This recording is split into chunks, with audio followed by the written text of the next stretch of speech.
Part 2. The Rules. Rule 1. Work deeply. Soon after I met David Dewan for a drink at a DuPont Circle bar, he brought up the Yotamania machine.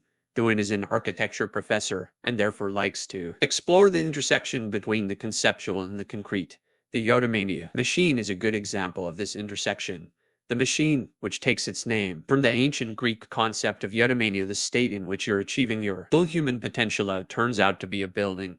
The goal of the machine, David explained, is to create a setting where the users can get into a state of deep human flourishing and creating work that's at absolute extent of their personal abilities. It is, in other words, a space designed for the sole purpose of enabling the deepest possible deep work. I was, as you might expect, intrigued. As Dewan explained the machine to me, he grabbed a pen to sketch its proposed layout. The structure is a one-story narrow rectangle made up of 5 rooms placed in a line, one after another. There's no shared hallway. You have to pass through one room to get to the next. As Dewan explains, the lack of circulation is critical because it doesn't allow you to bypass any of the spaces as you get deeper into the machine. The first room you enter when coming off the street is called the gallery. Dewan's plan: this room would contain examples of deep work produced in the building. It's meant to inspire users of the machine, creating a culture of healthy stress and peer pressure. As you leave the gallery, you next enter the salon. And here, Dewan imagines access to high-quality coffee and perhaps even a full bar. There are also couches and Wi-Fi. The salon is designed to create a mood that hovers between intense curiosity and argumentation. This is a place to debate, brood, and in general work through the ideas that you'll develop deeper in the machine. Beyond the salon, you enter the library. This room stores a permanent record of all work produced in the machine, as well as the books and other resources used in this previous work. There will be copiers and scanners for gathering and collecting the information you need for your project. Dewan describes the library as the hard drive of the machine. The next room is the office space. It contains a standard conference room with a whiteboard and some cubicles with desks. The office, Dewan explains, is for low-intensity activity. To use our terminology, this is the space to complete the shallow efforts required by your project.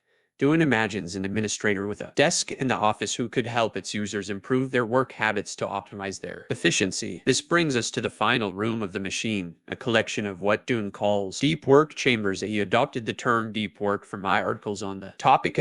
Each chamber is conceived to be 6 by 10 feet and protected by thick, soundproof walls. Dewan's plans call for 18 inches of insulation. The purpose of the deep work chamber is to allow for total focus and uninterrupted work flow. Dewan explains, he imagines a process in which you spend 90 minutes inside, take a 90-minute break, and repeat 2 or 3 times, at which point your brain will have achieved its limit of concentration for the day. For now, the Yotamania machine exists only as a collection of architectural drawings, but even as a plan, its potential to support impactful work excites Dewan. This design remains, in my mind, the most interesting piece of architecture I've ever produced, he told me. In an ideal world, one in which the true value of deep work is accepted and celebrated, we'd all have access to something like the Yotamania machine. Perhaps not David Dewan's exact design, but more generally speaking, a work environment and culture designed to help us extract as much value as possible from our brains. Unfortunately, this vision is far from our current reality. We instead find ourselves in distracting open offices where inboxes cannot be neglected and meetings are incessant. A setting where colleagues would rather you respond quickly to their latest email than produce the best possible results.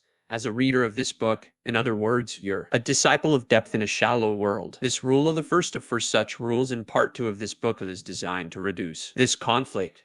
You might not have access to your own Yotamania machine, but the strategies that follow will help you simulate its effects in your otherwise distracted professional life.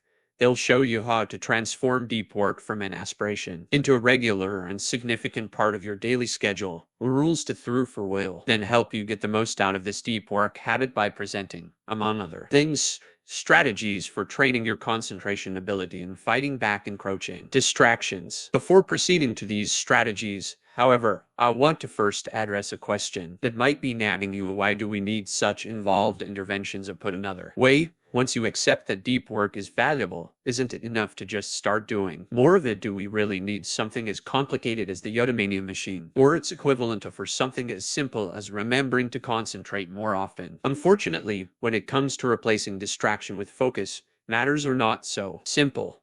To understand why this is true, let's take a closer look at one of the main obstacles to going deeper: the urge to turn your attention towards something more superficial. Most people recognize that this urge can complicate efforts to concentrate on hard things, but most underestimate its regularity and strength. Consider a 2012 study led by psychologists Wilhelm Hoffman and Roy Baumeister that outfitted 205 adults with beepers that activated at randomly selected times. This is the experience sampling method discussed in part 1. When the beeper sounded, the subject was asked to pause for a moment to reflect on desires that he or she was currently feeling or had felt in the last 30 minutes, and then answer a set of questions about these desires. After a week, the researchers had gathered more than 7,500 samples. Here's the short version of what they found: people fight desires all day long, as Baumeister summarized in his subsequent book, Willpower, co-authored with the science writer John Tierney. Desire turned out to be the norm, not the exception. The 5 most common desires these subjects fought include, not surprisingly, eating,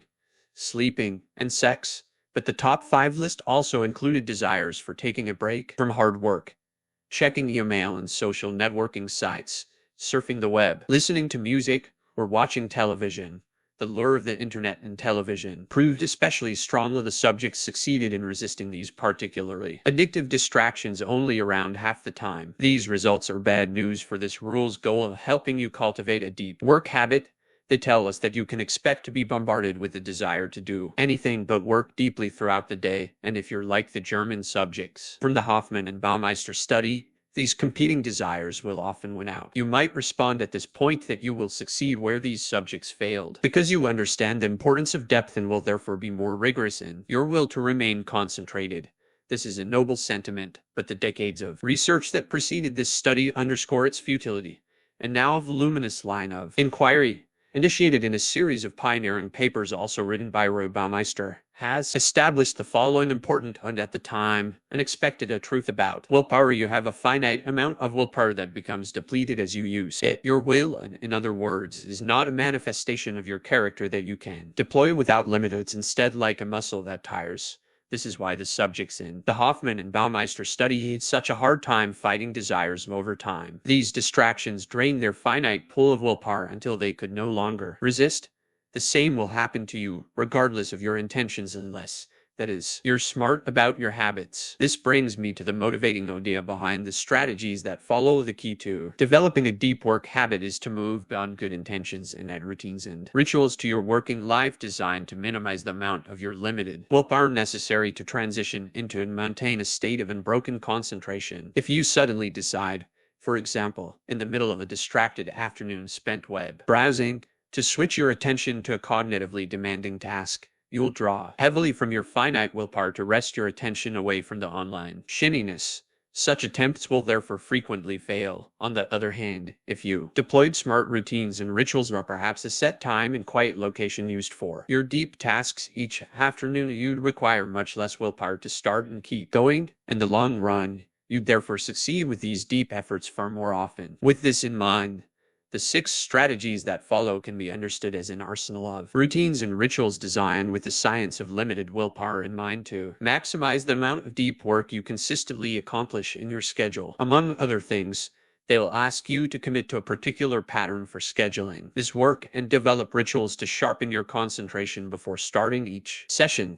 Some of these strategies will deploy simple heuristics to hijack your brain's motivation center, while others are designed to recharge your willpower reserves at the fastest possible rate. You could just try to make deep work a priority, but supporting this decision with the strategies that follow are strategies of your own devising that are motivated by the same principles that will significantly increase the probability that you succeed in making deep work a crucial part of your professional life. Decide on your depth philosophy. The famed computer scientist Donald Knuth cares about deep work. As he explains on his website, what I do takes long hours of studying and uninterruptible concentration. A doctoral candidate named Brian Chappell, who's a father with a full-time job, also values deep work, as it's the only way he can make progress on his dissertation given his limited time. Chappell told me that his first encounter with the idea of deep work was an emotional moment. I mention these examples because although Knuth and Chappell agree on the importance of depth, they disagree on their philosophies for integrating this depth into their work lives, as I'll detail in the next section. Knuth deploys a form of monasticism that prioritizes deep work by trying to eliminate or minimize all other types of work. Chappell, by contrast, deploys a rhythmic strategy in which he works for the same hours of 5 to 7:30 a.m. every weekday morning, exception before beginning a workday punctuated by standard distractions. Both approaches work, but not universally. Knuth's approach might make sense for someone whose primary professional obligation is to think big thoughts, but if Chappell adopted a similar rejection of all things shallow, he'd likely lose his job. You need your own philosophy for integrating deep work into your professional life, as argued in this rule's introduction. Attempting to schedule deep work in an ad hoc fashion is not an effective way to manage your limited willpower, but this example highlights a general warning about this selection. You must be careful to choose a philosophy that fits your specific circumstances, as a mismatch here can derail your deep work habit before it has a chance to solidify. This strategy will help you avoid this fate by presenting for different depth philosophies that I've seen work exceptionally well in practice. The goal is to convince you that there are many different ways to integrate deep work into your schedule, and it's therefore worth taking the time to find an approach that makes sense for you. The monastic philosophy of deep work scheduling. Let's return to Donald Knuth, including, notably, the development of a rigorous approach to analyzing algorithm performance among his peers. However, Knuth also maintains an aura of infamy for his approach to electronic communication. If you visit Knuth's website at Stanford with the intention of finding his email address, you will instead discover the following. Note, I have been a happy man ever since January 1, 1990, when I no longer had an email address. I'd used email since about 1975, and it seems to me that 15 years of email is plenty for one lifetime. Email is a wonderful thing for people whose role in life is to be on top of things. But not for me. My role is to be on the bottom of things. What I do takes long hours of studying and uninterruptible concentration. Knuth goes on to acknowledge that he doesn't intend to cut himself off completely from the world. He notes that writing his books requires communication with thousands of people and that he wants to be responsive to questions and comments. His solution is he provides an address of a postal mailing address. He says that his administrative assistant will sort through any letters arriving at that address and put aside those that she thinks are relevant. Anything that's truly urgent she'll bring to Knuth promptly, and everything else he'll handle in a big batch. Once every 3 months or so, Knuth deploys what I call the monastic philosophy of deep work scheduling. Philosophy attempts to maximize deep efforts by eliminating or radically minimizing shallow obligations. Practitioners of the monastic philosophy tend to have a well-defined and highly valued professional goal that they're pursuing, and the bulk of their professional success comes from doing this one thing exceptionally well. It's this clarity that helps them eliminate the thicket of shallow concerns that tend to trip up those whose value proposition in the working world is more varied. Knuth, for example, explains his professional goal as follows. I try to learn certain areas of computer science exhaustively, then I try to digest that knowledge into a form that is accessible to people who don't have time for such study. Trying to pitch Knuth on the intangible returns of building an audience on Twitter, or the unexpected opportunities that might come through a more liberal use of email, will fail as these behaviors don't directly aid his goal to exhaustively understand specific corners of computer science and then write about them in an accessible manner. Another person committed to monastic deep work is the acclaimed science fiction writer Neal Stephenson. If you visit Stephenson's author website, you'll notice a lack of email or mailing address. We can gain insight into this omission from a pair of essays that Stephenson posted on his early website, hosted on the Wella back in the early 2000s, and which have been preserved by the Internet Archive. In one such essay, archived in 2003, Stephenson summarizes his communication policy as follows. Persons who wish to interfere with my concentration are politely requested not to do so and warned that I don't answer email. Communication policy's key message get lost in the verbiage. I will put it here succinctly. All of my time and attention are spoken for several times over. Please do not ask for them. To further justify this policy, Stephenson wrote an essay titled Why I Am a Bad Correspondent. At the core of his explanation for his inaccessibility is the following decision. The productivity equation is a nonlinear one. In other words, this accounts for why I am a bad correspondent and why I very rarely accept speaking engagements. If I organize my life in such a way that I get lots of long, consecutive, uninterrupted time chunks, I can write novels, but as those chunks get separated and fragmented, my productivity as a novelist drops spectacularly. Stevenson sees two mutually exclusive options: he can write good novels at a regular rate, or he can answer a lot of individual emails and attend conferences, and as a result produce lower quality novels at a slower rate. He chose the former option, and this choice requires him to avoid as much as possible any source of shallow work in his professional life. This issue is so important to Stevenson that he went on to explore its implications of positive and negative in his 2008 science fiction epic, Anthem, which considers a world where an intellectual elite live in monastic orders, isolated from the distracted masses and technology, thinking deep thoughts. In my experience, the monastic philosophy makes many knowledge workers defensive. The clarity with which its adherents identify their value to the world suspect touches a raw nerve for those whose contribution to the information economy is more complex. Notice, of course, that more complex does not mean lesser. A high-level manager, for example, might play a vital role in the functioning of a billionaire company, even if she cannot point to something discrete, like a completed novel, and say, "This is what I produced this year." Therefore, the pool of individuals to whom the monastic philosophy applies is limited, and that's okay. If you're outside this pool, its radical simplicity shouldn't evince too much envy.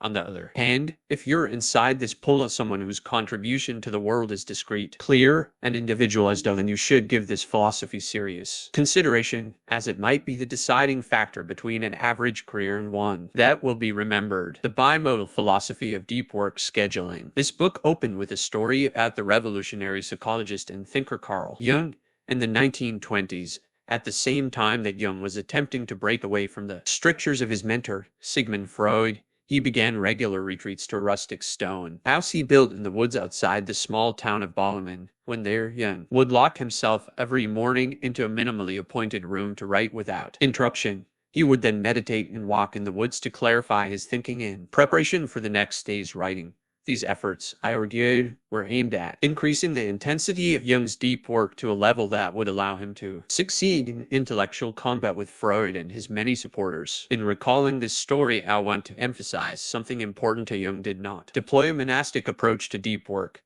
Donald Knuth and Neil Stevenson, our examples from earlier, attempted to completely eliminate distraction and shallowness from their professional lives.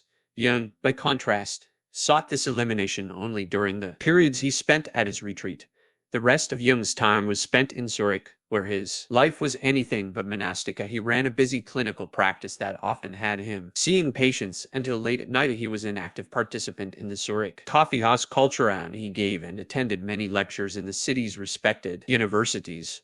Einstein received his doctorate from one university in Zurich and later taught at another. He also, interestingly enough, knew Jung, and the two shared several dinners to discuss the key ideas of Einstein's special relativity. Jung's life in Zurich, in other words, is similar in many ways to the modern archetype of the hyperconnected digital age knowledge worker. Replace Zurich with San Francisco and later with Tweet, and we could be discussing some hotshot tech CEO. Jung's approach is what I call the bimodal philosophy of deep work.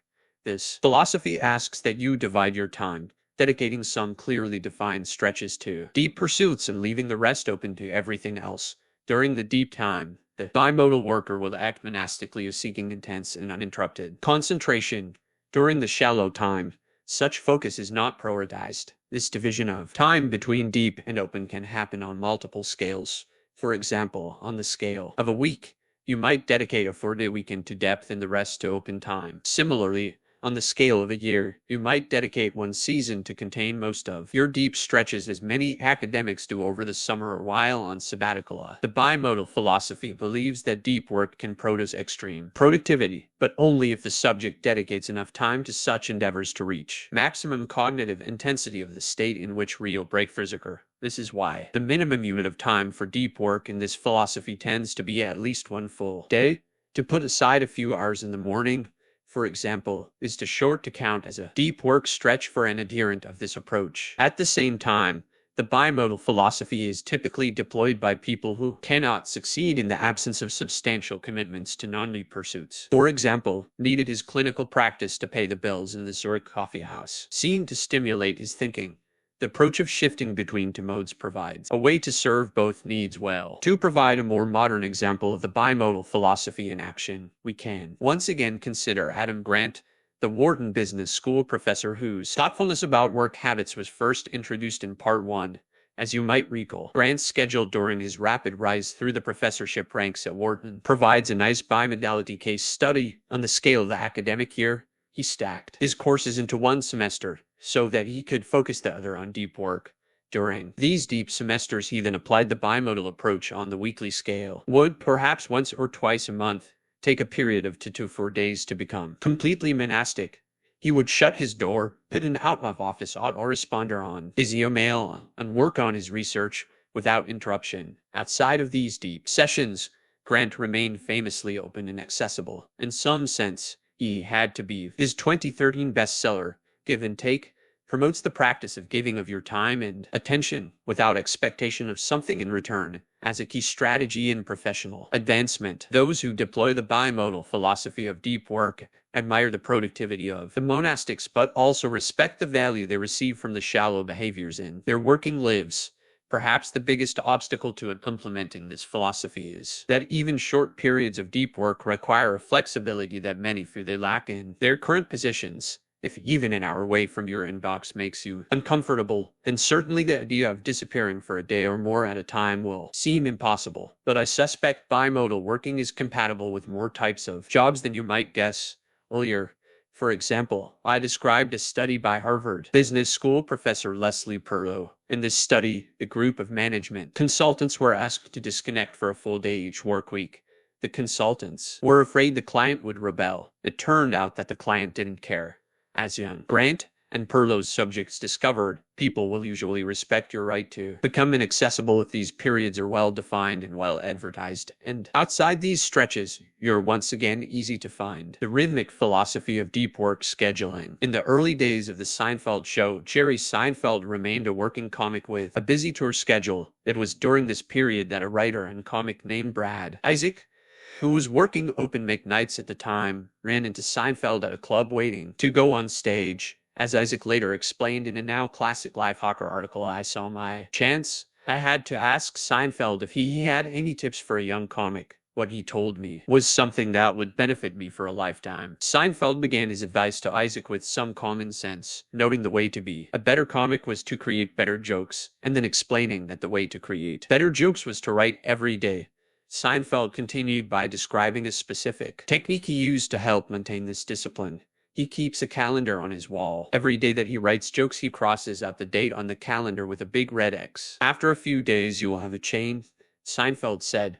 Just keep at it, and the chain will grow longer every day. You will like seeing that chain, especially when you get a few weeks under your belt. Your only job next is to not break the chain. This chain method, as some now call it, soon became a hit among writers and fitness enthusiasts or communities that thrive on the ability to do hard things consistently. For our purposes, it provides a specific example of a general approach to integrating depth into your life with the rhythmic philosophy. This philosophy argues that the easiest way to consistently start deep work sessions is to transform them into a simple, regular habit. The goal, in other words, is to generate a rhythm for this work that removes the need for you to invest energy in deciding if and when you're going to go deep. The chain method is a good example of the rhythmic philosophy of deep work scheduling because it combines a simple scheduling heuristic of do the work every day with an easy way to remind yourself to do the work of the big red text on the calendar. Another common way to implement the rhythmic philosophy is to replace the visual aid of the chain method with a set starting time that you use every day for deep work, in much the same way that maintaining visual indicators of your work progress can reduce the barrier to entry for going deep. Eliminating even the simplest scheduling decisions, such as when during the day to do the work, also reduces this barrier. Consider the example of Brian Chappell, the busy doctoral candidate I introduced. In the opening to this strategy, Chappell adopted the rhythmic philosophy of deep work, scheduling out of necessity. Around the time that he was ramping up his dissertation writing, he was offered a full-time job at a center on the campus where he was a student. Professionally, this was a good opportunity and Chappell was happy to accept it, but academically, a full-time job, especially when coupled with the recent arrival of Chappell's first child, made it difficult to find the depth needed to write thesis chapters. Chappell began by attempting a vague commitment to deep work. He made a rule that deep work needed to happen in 90-minute chunks, recognizing correctly that it takes time to ease into a state of concentration now, and he decided he would try to schedule these chunks in an ad hoc manner whenever appropriate openings in his schedule arose. Not surprisingly, this strategy didn't yield much productivity. Dissertation boot camp Chappell had attended the year before. He'd managed to produce a full thesis chapter in a single week of rigorous deep work. After he accepted his full-time job, he managed to produce only a single additional chapter in the entire first year he was working. It was the glacial writing progress during this year that drove Chappell to embrace the rhythmic method. He made a rule that he would wake up and start working by 5:30 every morning. He would then work until 7:30, make breakfast, and go to work already done with his dissertation obligations for the day.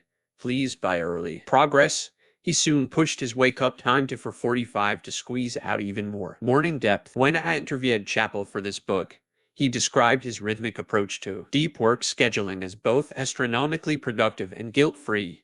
His routine was producing 4 to 5 pages of academic prose per day and was capable of generating drafts of thesis chapters at a rate of 1 chapter every 2 or 3 weeks. A phenomenal output for someone who also worked a 9-to-5 job.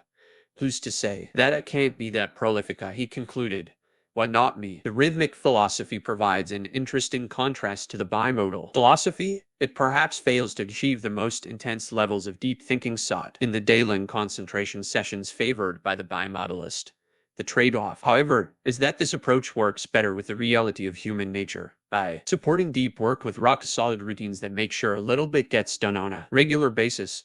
The rhythmic scheduler will often log a larger total number of deep hours per year. The decision between rhythmic and bimodal can come down to your self-control in such scheduling matters. If you're Carl Jung and are engaged in an intellectual dogfight with Sigmund Freud's supporters, you will likely have no trouble recognizing the importance of finding time to focus on your ideas. On the other hand, if you're writing a dissertation with no one pressuring you to get it done, the habitual nature of the rhythmic philosophy might be necessary to maintain progress. For many, however, it's not just self-control issues that bias them toward the rhythmic philosophy, but also the reality that some jobs don't allow you to disappear 4 days at a time when the need to go deep arises. For a lot of bosses, the standard is that you're free to focus as hard as you want, so long as the boss's emails are still answered promptly. This is likely the biggest reason why the rhythmic philosophy is one of the most common among deep workers in standard office jobs. The journalistic philosophy of deep work scheduling. In the 1980s, the journalist Walter Isaacson was in his 30s and well along in his rapid ascent through the ranks of Time magazine. By this point, he was undoubtedly on the radar of the thinking class. Christopher Hitchens, for example, writing in the London Review of Books during this period, called him one of the best magazine journalists in America. The time was right for Isaacson to write a big, important book and a necessary step on the ladder of journalistic achievement. So Isaacson chose a complicated topic, an intertwined narrative biography of 6 figures who played an important role in early Cold War policy, and teamed up with a fellow young Time editor, Evan Thomas, to produce an appropriately weighty book, an 864-page epic titled The Wise Men's 6 Friends and the World They Made. This book, which was published in 1986, was well received by the right people. The New York Times called it a richly textured account, while the San Francisco Chronicle exulted that the 2 young writers had fashioned a Cold War pludersh. Less than a decade later, Isaacson reached the apex of his journalism career when he was appointed editor of Time, which he then followed with a second act as the CEO of a think tank and an incredibly popular biographer of figures including Benjamin Franklin, Albert Einstein, and Steve Jobs. So, what interests me about Isaacson, however, is not what he accomplished with his first book, but how he wrote it. In uncovering this story, I must draw from a fortunate personal connection. As it turns out, in the years leading up to the publication of The Wise Men, my uncle John Paul Newport, who was also a journalist in New York at the time, shared a summer beach rental with Isaacson. To this day, my uncle remembers Isaacson's impressive work habits. It was always amazing. He could retreat up to the bedroom for a while when the rest of us were chilling on the patio or whatever to work on his book. He'd go up for 20 minutes or an hour. We'd hear the typewriter pounding, then he'd come down as relaxed as the rest of us. The work never seemed to faze him. He just happily went up to work when he had the spare time. Isaacson was methodic. At any time he could find some free time, he would switch into deep work mode and hammer away at his book. This is how it turns out one can write a 900-page book on the side while spending the bulk of one's day becoming one of the country's best magazine writers. I call this approach, in which you fit deep work wherever you can into your schedule, the journalist philosophy. This name is a nod to the fact that journalists, like Walter Isaacson, are trained to shift into a writing mode on a moment's notice, as is required by the deadline-driven nature of their profession. This approach is not for the deep work novice. As I established in the opening to this rule, the ability to rapidly switch your mind from shallow to deep mode doesn't come naturally. Without practice, such switches can seriously deplete your finite willpower reserves. This habit also requires a sense of confidence in your abilities, a conviction that what you're doing is important and will succeed. This type of conviction is typically built on a foundation of existing professional accomplishment. Isaacson, for example, likely had an easier time switching to writing mode than, say, a first-time novelist, because Isaacson had worked himself up to become a respected writer by this point.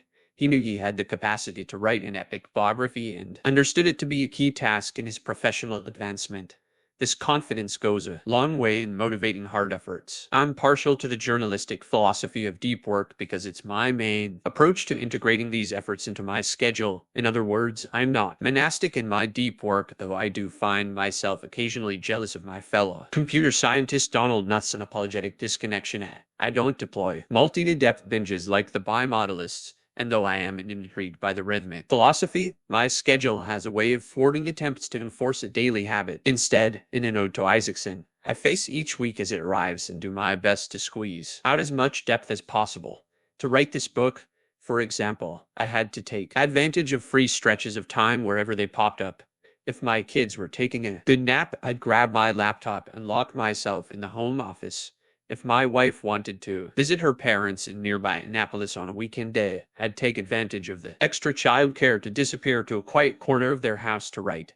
If a meeting at work was canceled or an afternoon left open, I might retreat to one of my favorite libraries on campus to squeeze out a few hundred more words, and so on. I should admit that I'm not pure in my application of the journalist philosophy. Don't, for example, make all my deep work decisions on a moment-to-a-moment basis. Instead, tend to map out when I'll work deeply during each week at the beginning of the week, and then refine these decisions as needed at the beginning of each day. See rule for more details on my schedule and routines.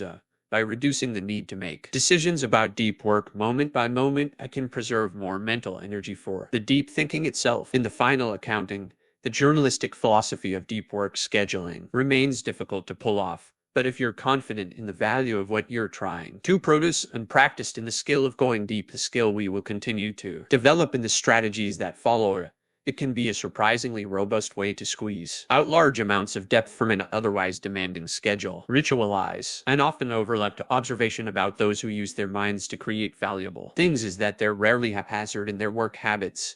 Consider the Pulitzer Prize-winning biographer Robert Caro.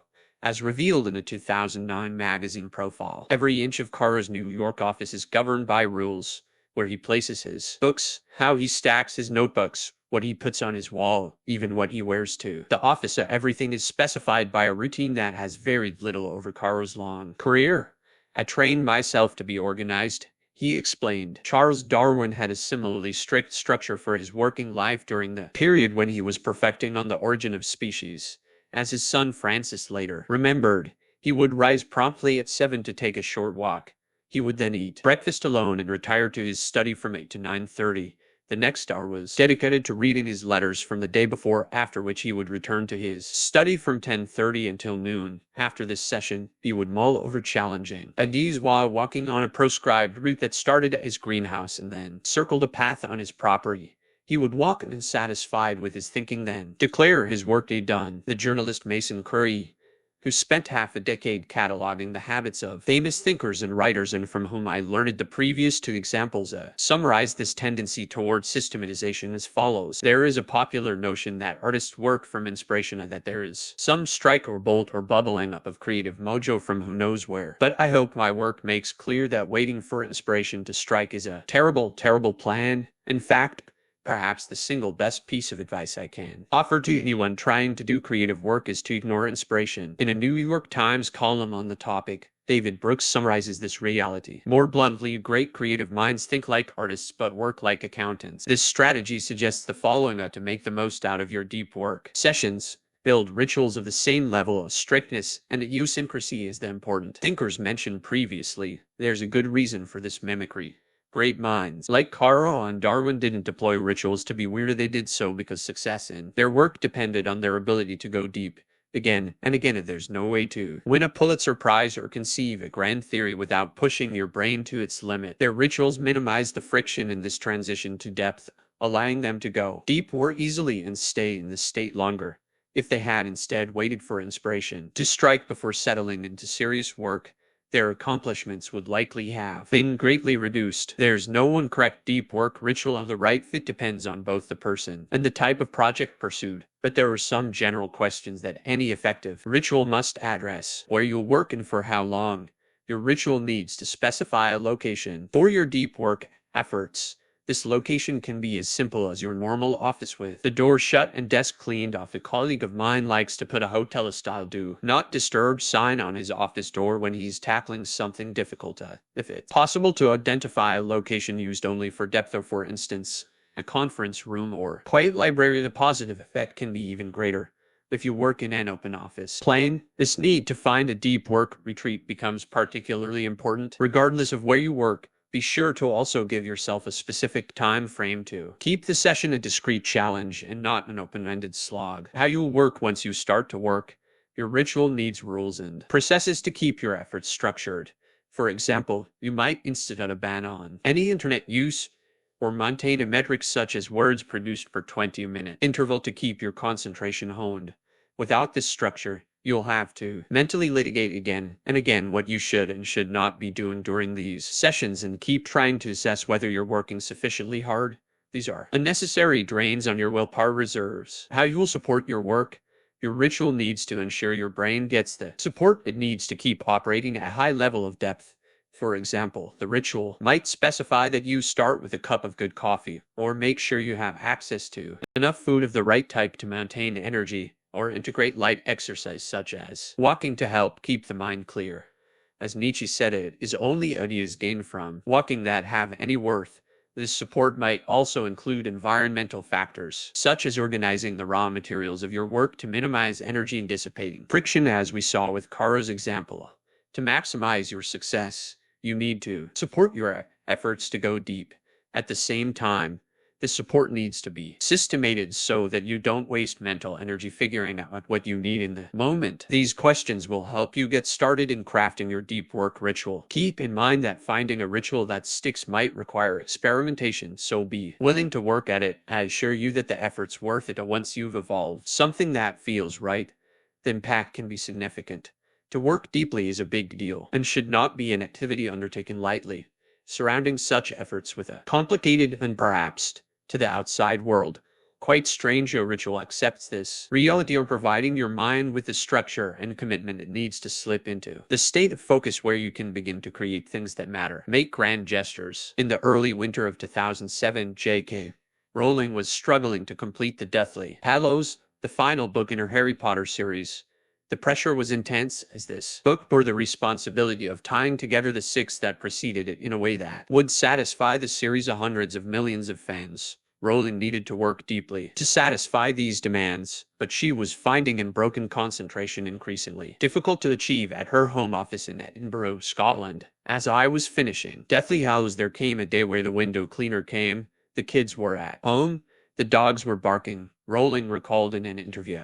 It was too much. So, J.K. Rowling decided to do something extreme to shift her mindset where it needed to be. She checked into a suite in the 5-star Balmoral Hotel, located in the heart of downtown Edinburgh. So I came to this hotel because it's a beautiful hotel, but I didn't intend to stay here, she explained. But the first day's writing went well, so I kept coming back, and I ended up finishing the last of the Harry Potter books here. In retrospect, it's not surprising that Rowling ended up staying. The setting was perfect for her project. The Balmoral, known as one of Scotland's most luxurious hotels, is a classic Victorian building complete with ornate stonework and a tall clock tower. It's also located only a couple of blocks away from Edinburgh Castle, one of Rowling's inspirations in dreaming up Hogwarts. Rowling's decision to check into a luxurious hotel suite near Edinburgh Castle is an example of a curious but effective strategy in the world of deep work. The grand gesture. The concept is simple by leveraging a radical change to your normal environment, coupled perhaps with a significant investment of effort or money, all dedicated toward supporting a deep work task. You increase the perceived importance of the task. This boost in importance reduces your mind's instinct to procrastinate and delivers an injection of motivation and energy. Writing a chapter of a Harry Potter novel, for example, is hard work and will require a lot of mental energy regardless of where you do it. But when paying more than $1,000 a day to write the chapter in a suite of an old hotel down the street from a Hogwarts-style castle, mustering the energy to begin and sustain this work is easier than if you were instead in a distracting home office. When you study the habits of other well-known deep workers, the grand gesture strategy comes up often. Bill Gates, for example, was famous during his time as Microsoft CEO for taking think weeks during which he would leave behind his normal work and family obligations to retreat to a cabin with a stack of papers and books. His goal was to think deeply, without distraction, about the big issues relevant to his company. It was during one of these weeks, for example, that he famously came to the conclusion that the internet was going to be a major force in the industry.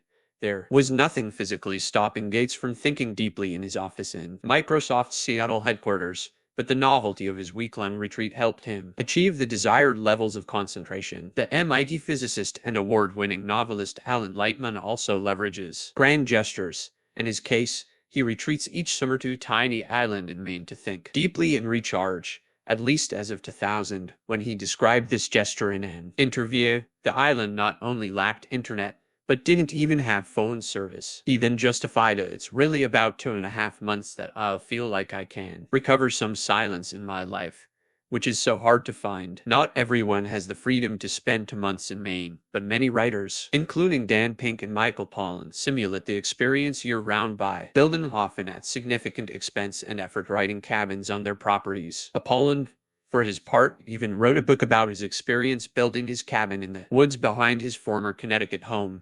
These outbuildings aren't strictly necessary for these writers, who need only a laptop and a flat surface to put it on to ply their trade, but it's not the amenities of the cabins that generate their value. Instead, the grand gesture represented in the design and building of the cabin for the sole purpose of enabling better writing. Not every grand gesture need be so permanent. After the pathologically competitive Bell Labs physicist William Shockley was scooped in the invention of the transistor, as I detailed in the next strategy, two members of his team made the breakthrough at a time when Shockley was away working on another project. He locked himself in a hotel room in Chicago, where he had traveled ostensibly to attend a conference. He didn't emerge from the room until he had ironed out the details for a better design that had been rattling around in his mind. When he finally did leave the room, he mailed his notes back to Murray Hill, New Jersey, so that a colleague could paste them into his lab notebook and sign them to timestamp the innovation. The junction form of the transistor that Shockley worked out in this burst of depth ended up earning him a share of the Nobel Prize subsequently awarded for the invention. An even more extreme example of a one-time grand gesture yielding results is a story involving Peter Shankman, an entrepreneur and social media pioneer. Popular speaker, Shankman spends much of his time flying. He eventually realized that 30,000 feet was an ideal environment for him to focus. As he explained in a blog post, locked in a seat with nothing in front of me, nothing to distract me, nothing to set off my shiny DNA, I have nothing to do but be at one with my thoughts. It was some time after this realization that Shankman signed a book contract that gave him only 2 weeks to finish the entire manuscript. Meeting this deadline would require incredible concentration. To achieve this state, Shankman did something unconventional. He booked a round-trip business-class ticket to Tokyo.